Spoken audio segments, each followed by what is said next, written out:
돈을 버는 것은 쉬운 일이다. 별 의미도 없습니다. 일단 돈을 잘 벌고 싶다, 중산층을 탈출하고 싶다, 그런 욕구를 강하게 느끼시고 계시다면 돈 벌기가 쉬운 건 아니죠.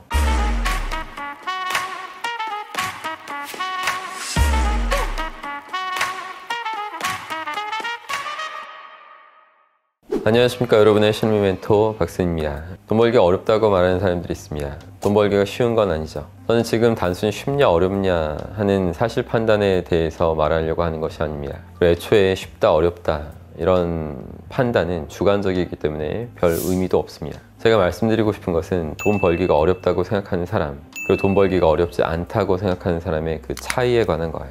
사람은 어렵다고 생각하는 것을 잘 해내지 못합니다. 그리고 돈 벌기가 어렵다고 말하는 사람들은 무의식에서 이미 강력한 믿음을 갖추고 있기 때문에 돈을 잘 버는 상상도 할 수 없습니다. 무의식적으로 궁핍한 삶을 살아가는 상상을 할 수밖에 없는 거죠. 그런 사람들은 논리적으로 절대 큰 돈을 벌 수 없고 노력을 한다 해도 금세 한계에 부딪히게 될 것입니다.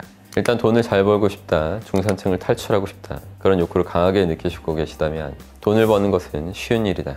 이런 생각이 무의식에 제대로 심어져 있으면 삶의 전반에 있어서 확신을 갖고 살아갈 수 있습니다. 그런 정도가 되면 구체적으로 떠올리고 상상할 수 있겠죠. 그리고 상상의 힘은 여러분도 아시다시피 어마어마합니다. 일상 속에서 무의식과 상상의 힘을 간과하고 있는 사람들이 많은 것뿐이죠. 예전에 이제 룩이라는 미국 잡지에 실린 일화입니다. 베트남 전쟁 때 4명의 미국 병사가 차를 타고 정글 속을 힘차게 달리고 있었는데 갑자기 베트남 군인들이 기습을 했죠. 그래서 미국 병사들은 재빠르게 수풀에 몸을 숨겼다가 잠깐 사격이 멈춘 순간이 있었는데 그때 병사들은 어떻게 할까, 어떻게 다시 돌아갈 수 있을까 궁리하다가 계속 앞으로 전진하면 적을 만나게 되는 게 뻔하니까 차를 돌려 가야 되는데 차를 돌리자니 지나치게 길이 좁아서 불가능한 상황이었던 겁니다. 이런 진퇴양난 상황 속에서 이제 놀라운 일이 벌어나죠. 4명의 병사가 아주 무거운 차에 내 귀퉁이를 잡고 번쩍 들어 올려서 차의 방향을 바꿔버린 겁니다. 그리고 엑셀 밟으면서 아주 빠른 속도로 도망을 쳤죠. 병사들은 아무도 다치지 않고 무사히 현장을 빠져나올 수 있었습니다.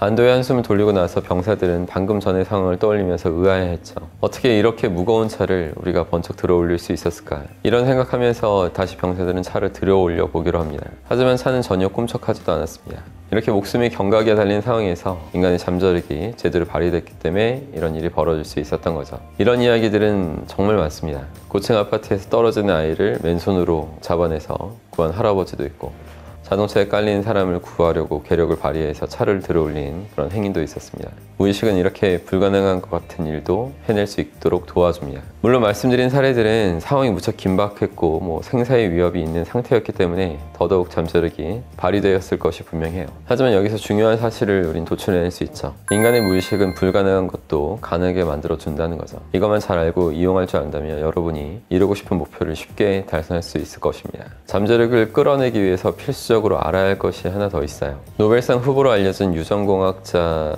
무라카미 카즈오가 쓴 유전자 혁명이라는 책에 모든 유전자에 온오프 기능이 있다는 주장이 나옵니다. 그에 따르면 인간의 유전자 개수는 60조 개에 달하고 유전 정보는 세포 하나당 30억 개라고 하는데, 이렇게 많은 수의 유전자 중에 실제로 작동되는 유전자는 겨우 10%에 불과하다고 해요. 나머지 90%는 조용히 잠들어 있는 상태인 거죠. 유전자가 갖고 있는 기능이 사용되고 있는 것은 켜진 상태, 사용되지 않는 것은 꺼진 상태로 존재한다는 겁니다. 결국 인간의 잠재력이란 것은 꺼진 상태로 존재하는 90%의 유전자가 이제 온으로 켜질 수 있다는 것을 의미하게 되겠죠. 또 실험에 따르면 칼슘이 포함되지 않은 물을 소화시키는 유전자한테 칼슘이 들어있는 물을 제공했더니 처음에는 소화시키지 못하다가 며칠 동안 같은 물을 꾸준히 제공하니까 이제 결국 칼슘을 소화시키는 효소가 나오기 시작했다는 것이었습니다.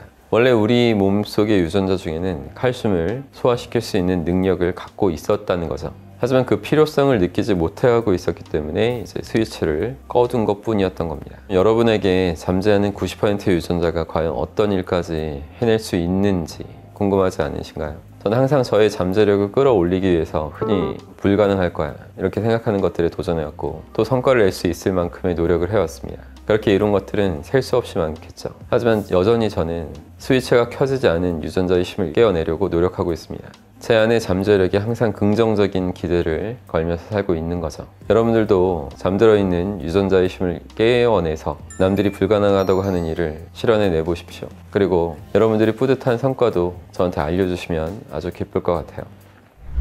올해 저는 바쁘지만 책을 최소 4권 출간할 예정이에요. 다 열심히 봐주시기 바랍니다. 그리고 박스님 마인드 코칭 네이버 카페가 있어요. 아직도 가입 안 하신 분들은 빨리 가입해 주시고 거기에다 여러분의 어떤 멋진 변화하는 모습들을 기록해 주시면 감사하겠습니다. 항상 힘내십시오. 고맙습니다.